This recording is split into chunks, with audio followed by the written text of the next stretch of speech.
Welcome back to Shrinandan YouTube channel. ಇವತ್ತಿನ recipe ಮೂಲಂಗಿ ಸಾಂಬಾರು ಹೇಗೆ ಮಾಡೋಣ ಅಂತ ನೋಡ್ಕೊಳ್ಳೋಣ ಬನ್ನಿ.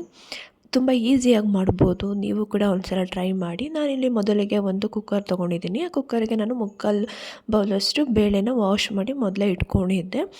ನಾನಿಲ್ಲಿ ಇದಕ್ಕೆ ಸ್ವಲ್ಪ ವಾಟರ್ನ ಆ್ಯಡ್ ಮಾಡ್ಕೊತಾ ಇದ್ದೀನಿ. ಅಂದರೆ ಜಾಸ್ತಿ ವಾಟರ್ ಹಾಕ್ಕೊಂಡ್ರೂ ಬೇಳೆ ಬೇಯಬೇಕಾದ್ರೆ ನೀರೆಲ್ಲ ಮೇಲ್ಗಡೆ ಎಲ್ಲ ಹಾರುತ್ತೆ. ಸ್ವಲ್ಪ ಕಮ್ಮಿ ಕ್ವಾಂಟಿಟಿಯಲ್ಲಿ ನೀರು ಬೇಳೆಗೆ ಎಷ್ಟು ಬೇಕಾಗಿರುತ್ತೆ ಅಷ್ಟು ನೀವು ನೀರು ಹಾಕ್ಕೊಂಡು ವಿಷಲ್ ಹಾಕಿಸ್ಕೋಬೋದು. ನಾನಿಲ್ಲಿ ಒಂದು ಟೊಮೊಟೊನ ಕಟ್ ಮಾಡಿಕೊಂಡು ದಪ್ಪ ದಪ್ಪಾಗಿ ಹಾಕ್ಕೊತಾ ಇದ್ದೀನಿ. ಮತ್ತು ಇಲ್ಲಿ ನಾನು ನೀವು ಬೇಕಾದ್ರೆ 2 ಟೊಮೊಟೊನಾದರೂ ಹಾಕ್ಕೊಬೋದು, ಬಟ್ ನಾನಿಲ್ಲಿ 1 ಟೊಮೊಟೊ ಅಷ್ಟೇ ಹಾಕ್ಕೊತಾ ಇದ್ದೀನಿ. ನಾನಿಲ್ಲಿ ಒಂದು 4ರಿಂದ 5 ಬೆಳ್ಳುಳ್ಳಿಯನ್ನು ಹಾಕ್ಕೊತಾ ಇದ್ದೀನಿ. ಮತ್ತು ಒಂದು ಅರ್ಧ ಈರುಳ್ಳಿಯಷ್ಟು ಸಣ್ಣದಾಗಿ ಕಟ್ ಮಾಡಿಕೊಂಡು ಅದನ್ನು ಕೂಡ ಹಾಕ್ಕೊತಾ ಇದ್ದೀನಿ. ಒಂದು ಸ್ವಲ್ಪ ಅರಿಶಿನ ಪುಡಿಯನ್ನು ಕೂಡ ಹಾಕ್ಕೊತಾ ಇದ್ದೀನಿ. 1 ಟೇಬಲ್ ಸ್ಪೂನ್ ಆಯಿಲ್ ಕೂಡ ಹಾಕ್ಕೊತಾ ಇದ್ದೀನಿ. ಆಯಿಲ್ ಹಾಕೋದ್ರಿಂದ ಬೇಳೆ ಚೆನ್ನಾಗಿ ಬೇಯುತ್ತೆ ಅನ್ನೋದಕ್ಕೋಸ್ಕರ ನಾನಿಲ್ಲಿ 1 ಟೇಬಲ್ ಸ್ಪೂನ್ ಆಯಿಲ್ ಹಾಕ್ಕೊತಿದ್ದೀನಿ. ನೀವು ಬೇಕಿದ್ರೆ ಸ್ಕಿಪ್ ಕೂಡ ಮಾಡ್ಬೋದು. ನಾನು ಸ್ವಲ್ಪ ವಾಟರ್ ಆ್ಯಡ್ ಮಾಡಿಕೊಂಡು 2ರಿಂದ 3 ವಿಷಲ್ ಹಾಕಿಸ್ಕೊಳ್ಳಿ. ನಾನಿಲ್ಲಿ ಒಂದು ಪ್ಯಾನ್ಗೆ ಆಯಿಲ್ ಹಾಕ್ಕೊಂಡು ಇದಕ್ಕೇ ಸಾಸಿವೆ ಮತ್ತು ಒಂದು 4ರಿಂದ 5 ಬೆಳ್ಳುಳ್ಳಿನ ಸಣ್ಣದಾಗಿ ಹೆಚ್ಚಿಬಿಟ್ಟು ಹಾಕ್ಕೊಂಡಿದ್ದೀನಿ. ಇದನ್ನು ಸ್ವಲ್ಪ ಆಯಿಲಲ್ಲಿ ಫ್ರೈ ಮಾಡ್ಕೊಳ್ಳಿ. ನಾನು ಇದಕ್ಕೆ 2 ಈರುಳ್ಳಿಯನ್ನು ಕಟ್ ಮಾಡಿ ಸಣ್ಣದಾಗಿ ಹಾಕ್ಕೊಂಡಿದ್ದೀನಿ. ಇದನ್ನು ಕೂಡ ಚೆನ್ನಾಗಿ ಬೇಯಿಸಬೇಕು. ಯಾವ ಥರ ಅಂದರೆ ಸ್ವಲ್ಪ ಬ್ರೌನ್ ಕಲರ್ ಬರೋವರೆಗೂ ಆನಿಯನ್ನ ಚೆನ್ನಾಗಿ ಆಯಿಲಲ್ಲಿ ಫ್ರೈ ಮಾಡ್ಕೋಬೋದು. ಒಂದೇ ಟೈಮಲ್ಲಿ ಈಸಿಯಾಗಿ ಅಡುಗೆ ಮಾಡ್ಬೋದು. ಇದು ರ್ಯಾಡಿಶ್ ಸಾಂಬಾರು ಮಾಡೋದು ತುಂಬ ಈಸಿ, ಟೈಮ್ ಕೂಡ ಸೇವ್ ಆಗುತ್ತೆ. ನೀವು ಒಂದು ಸಲ ಟ್ರೈ ಮಾಡಿ. ಈಗ ನೋಡ್ತಾ ಇರ್ಬೋದು ಆಯಿಲ್ ಸ್ವಲ್ಪ ಚೆನ್ನಾಗಿ ಫ್ರೈ ಆಗಿದೆ. ಇವಾಗ ಸ್ವಲ್ಪ ಲೈಟಾಗಿ ಬ್ರೌನ್ ಬಂದಿದೆ. ಇವಾಗ ತುಂಬ ಆನಿಯನ್ನ ತುಂಬ ಡಾರ್ಕ್ ಬ್ರೌನ್ ಅಷ್ಟೇನು ಬೇಯಿಸೋಕ್ಕೇನು ಹೋಗಬೇಡಿ, ಇಷ್ಟು ಲೈಟಾಗಿ ಬಂದರೂ ಕೂಡ ಸಾಕು. ನಾನಿಲ್ಲಿ ಇದಕ್ಕೆ ಸ್ವಲ್ಪ ಟರ್ಮರಿಕ್ ಹಾಕ್ಕೊತಾ ಇದ್ದೀನಿ, ಅರಿಶಿನ ಪುಡಿ ಹಾಕ್ಕೊತಾ ಇದ್ದೀನಿ. ಅದನ್ನು ಚೆನ್ನಾಗಿ ಮಿಕ್ಸ್ ಮಾಡ್ಕೊಳ್ಳಿ ಆಯಿಲಲ್ಲಿ.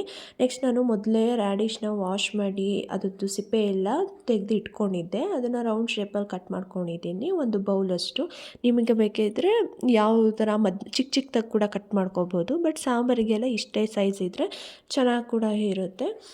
ಆಯಿಲಲ್ಲಿ ರ್ಯಾಡಿಶ್ನ ಒಂದು 2ರಿಂದ 3 ನಿಮಿಷ ಚೆನ್ನಾಗಿ ಬೇಯಿಸ್ಕೊಂಡಾಗ ಅದು ಆಯಿಲ್ನು ಚೆನ್ನಾಗಿ ಹಿಡಿಯುತ್ತೆ ಆ್ಯಂಡ್ ಟೇಸ್ಟಿ ಕೂಡ ಇರುತ್ತೆ. ನೋಡ್ತಾ ಇರ್ಬೋದು ಇವಾಗ ಚೆನ್ನಾಗಿ ರ್ಯಾಡಿಶ್ ಬೆಂದಿದೆ. ಇವಾಗ ನಾನು ಇದಕ್ಕೆ 1 ಟೇಬಲ್ ಸ್ಪೂನಷ್ಟು ಖಾರ ಪುಡಿ ಹಾಕ್ಕೊತಿದ್ದೀನಿ, ಸ್ಮಾಲ್ ಟೇಬಲ್ ಸ್ಪೂನು. ನಾನು ಇನ್ನೊಂದು ಸ್ವಲ್ಪ ಹಾಕ್ಕೊತೀನಿ. 1 ಸ್ಪೂನಷ್ಟು ಖಾರ ಪುಡಿ ಹಾಕ್ಕೊಂಡಿದ್ದೀನಿ ನಾನಿಲ್ಲಿ.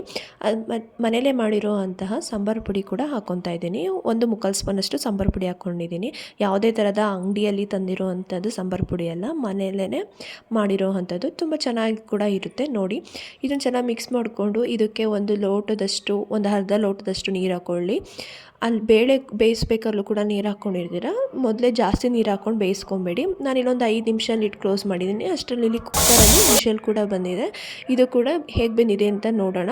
ನೋಡಿ ಎಷ್ಟು ಚೆನ್ನಾಗಿ ಬೆಂದಿದೆ, ಕಾಳು ಟೊಮೊಟೊ ಎಲ್ಲ ಎಷ್ಟು ಚೆನ್ನಾಗಿ ಬಂದಿದೆ. ನಾನು ಇದನ್ನು ಸ್ಮ್ಯಾಶರಲ್ಲಿ ಚೆನ್ನಾಗಿ ಸ್ಮ್ಯಾಶ್ ಮಾಡ್ಕೊತೀನಿ. ತುಂಬ ಸ್ಮ್ಯಾಶ್ ಮಾಡೋಕ್ಕೇನು ಹೋಗಬೇಡಿ ಇದನ್ನು, ಏಕೆಂದರೆ ಸ್ವಲ್ಪ ಸಾಂಬಾರಲ್ಲಿ ಕೂಡ ಕಾಳು ಸಿಕ್ಕಿದರೆ ತುಂಬ ಚೆನ್ನಾಗಿರುತ್ತೆ. ಅದರಿಂದ ನಾನು ತುಂಬ ಜಾಸ್ತಿ ಸ್ಮ್ಯಾಶ್ ಮಾಡೋಕ್ಕೇನು ಹೋಗಲ್ಲ, ಒಂದು ಮೀಡಿಯಮಲ್ಲಿ ಸ್ಮ್ಯಾಶ್ ಮಾಡ್ತೀನಿ.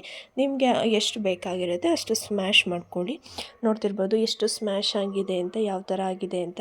ಕಾಳು ಚೆನ್ನಾಗಿ ಬಂದಿದ್ರೆ ಸ್ಮ್ಯಾಶ್ ಮಾಡೋದಕ್ಕೂ ಈಸಿ ಆಗುತ್ತೆ. ನೋಡಿ, ಫೈನಲಿಗೆ ಈ ಥರ ಸ್ಮ್ಯಾಶ್ ಮಾಡಿದ್ದೀನಿ. ಆವಾಗಲೇ ನಾನಿಲ್ಲಿ ಖಾರನ ಹಾಕಿಬಿಟ್ಟು ಬೇಯಕ್ಕಿಟ್ಟಿದ್ದ ರ್ಯಾಡಿಶ್ಗೆ ನಾನಿವಾಗ ಅಲ್ಲಿ ಕಾಳೆಲ್ಲನೂ ಸ್ಮ್ಯಾಶ್ ಮಾಡಿ ಇಟ್ಕೊಂಡಿದ್ದೀನಲ್ಲ, ಅದನ್ನೆಲ್ಲದನ್ನು ಇದಕ್ಕೆ ಟ್ರಾನ್ಸ್ಫರ್ ಮಾಡ್ಕೊತೀನಿ. ನೀವು ಸಾಂಬಾರನ್ನ ಕ್ವಾಂಟಿಟಿ ನೋಡ್ಕೊಳ್ಳಿ. ನಿಮಗೆ ತೆಳು ಬೇಕು ಅಂದರೆ ಸ್ವಲ್ಪ ನೀರು ಆ್ಯಡ್ ಮಾಡ್ಕೊಳ್ಳಿ, ಇಲ್ಲ ಸ್ವಲ್ಪ ಗಟ್ಟಿ ಬೇಕು ಅಂದರೆ ಇಷ್ಟೇ ಗಟ್ಟಿ ಇದ್ರೂ ಕೂಡ ಆಗುತ್ತೆ. ನಾನಿಲ್ಲಿ ಮೊದಲೇ ಹುಣ್ಸೆಹಣ್ಣ ಒಂದು ನಿಂಬೆಹಣ್ಣಿನ ಗಾತ್ರಷ್ಟು ನೆನೆಸಿಟ್ಟಿದ್ದೆ, ಅದನ್ನು ಕೂಡ ನಾನಿಲ್ಲಿ ಸಾಂಬಾರಿಗೆ ಹಾಕ್ಕೊತಾ ಇದ್ದೀನಿ. ನಾನಿಲ್ಲಿ ಮೊದಲೇ ನೆನೆಸಿಟ್ಟಿರೋವಂಥ ಹುಣ್ಸೆಹಣ್ಣ ಸಾಂಬಾರಿಗೆ ಹಾಕ್ಕೊತಾ ಇದ್ದೀನಿ. ನೀವು ಇಲ್ಲ ಟೊಮೊಟೊನೇ ಹಾಕ್ಕೊತೀವಿ ಅಂದರೆ ನೀವು 2ರಿಂದ 3 ಟೊಮೊಟೊನ ಹಾಕ್ಕೋಬೋದು, ಬಟ್ ನಾನು ಇಲ್ಲಿ ಹುಣ್ಸೆಹಣ್ಣು ಯೂಸ್ ಮಾಡಿದ್ದೀನಿ, ಟೇಸ್ಟ್ ಚೆನ್ನಾಗಿರುತ್ತೆ ಅನ್ನೋದಕ್ಕೋಸ್ಕರ. ನೀವು ಬೇಡ ಅಂದರೂ ಕೂಡ ಟೊಮೊಟೊನ ಯೂಸ್ ಮಾಡ್ಬೋದು. ನಾನಿಲ್ಲೊಂದು 5 ನಿಮಿಷ ಬೇಯೋದಕ್ಕೆ ಇಡ್ತೀನಿ. ಒಂದು 5 ನಿಮಿಷ ಬೇಯಿಸ್ಕೊಳ್ಳಿ. ಅದಾದ ನಂತರ ಹುಣ್ಸೆಹಣ್ಣು ಚೆನ್ನಾಗಿ ಬೆಂದರೆ ಸ್ವಲ್ಪ ಟೇಸ್ಟ್ ಬರುತ್ತೆ. ಸೊ ಫೈನಲಿ ಸಾಂಬಾರು ಬೆಂದಿದೆ. ನಾನು ಇದಕ್ಕೆ ಮೊದಲೇ ಕಟ್ ಮಾಡಿ ಇಟ್ಕೊಂಡಿರೋವಂಥ ಕೊತ್ತಂಬರಿ ಕೂಡ ನಾನಿಲ್ಲಿ ಸಾಂಬಾರಿಗೆ ಹಾಕ್ಕೊತಾ ಇದ್ದೀನಿ. ನೀವು ಬೇಕಾದ್ರೆ ಸ್ಟಾರ್ಟಿಂಗಲ್ಲೇ ಒಗ್ಗರಣೆ ಕೂಡ ಹಾಕ್ಬೋದು, ಬಟ್ ನಾನು ಇಲ್ಲಿ ಫೈನಲಲ್ಲಿ ಹಾಕ್ತಾಯಿದ್ದೀನಿ. ನೋಡ್ತಿರ್ಬೋದು ನಾನು ಮೊದಲೇ ಸ್ವಲ್ಪ ಉಪ್ಪು ಹಾಕ್ಕೊಂಡಿದ್ದೆ, ಟೇಸ್ಟಿಗೆ ತಕ್ಕನಾಗೆ ನಾನು ಇನ್ನೂ ಸ್ವಲ್ಪ ಉಪ್ಪು ಹಾಕ್ಕೊತಿದ್ದೀನಿ. ನೀವು ಕೂಡ ಟೇಸ್ಟ್ ನೋಡಿಬಿಟ್ಟು ಉಪ್ಪು ಹಾಕ್ಕೊಳ್ಳಿ ಹೇಗೆ ಇದೆ ಅಂತ ಹೇಳಿಬಿಟ್ಟು. ನೋಡಿ ಎಷ್ಟು ಈಸಿಯಾಗಿ ಮಾಡುವಂಥ ರ್ಯಾಡಿಶ್ ಸಾಂಬಾರು. ಒಂದೇ ಟೈಮಲ್ಲಿ ಟೈಮ್ ಕೂಡ ಸೇವ್ ಆಗುತ್ತೆ. ನಿಮಗೆ ಏನಾದ್ರು ಕೆಲ್ಸಕ್ಕೆ ಹೋಗಬೇಕು ಅಂದಾಗ, ನಿಮಗೆ ಟೈಮ್ ಇಲ್ಲ ಅಂದಾಗ ಈ ಥರ ಸಿಂಪಲ್ಲಾಗಿರೋ ರ್ಯಾಡಿಶ್ ಸಾಂಬಾರನ್ನ ಮಾಡ್ಕೊಳ್ಳಿ ನೀವು. ತುಂಬ ಟೇಸ್ಟಿ ಕೂಡ ಇರುತ್ತೆ ಆ್ಯಂಡ್ ಚೆನ್ನಾಗಿ ಕೂಡ ಇರುತ್ತೆ. ನಿಮಗೆ ಈ ರೆಸಿಪಿ ಇಷ್ಟ ಆಗಿದ್ದಲ್ಲಿ ಪ್ಲೀಸ್ ಸಬ್ಸ್ಕ್ರೈಬ್ ಮಾಡಿ, ಸಪೋರ್ಟ್ ಮಾಡಿ. ನಿಮಗೇನಾದರೂ ಬೇರೆ ಥರ ರೆಸಿಪಿ ಬೇಕು ಅಂದರೆ ಕಮೆಂಟ್ ಮಾಡಿ. Thank you.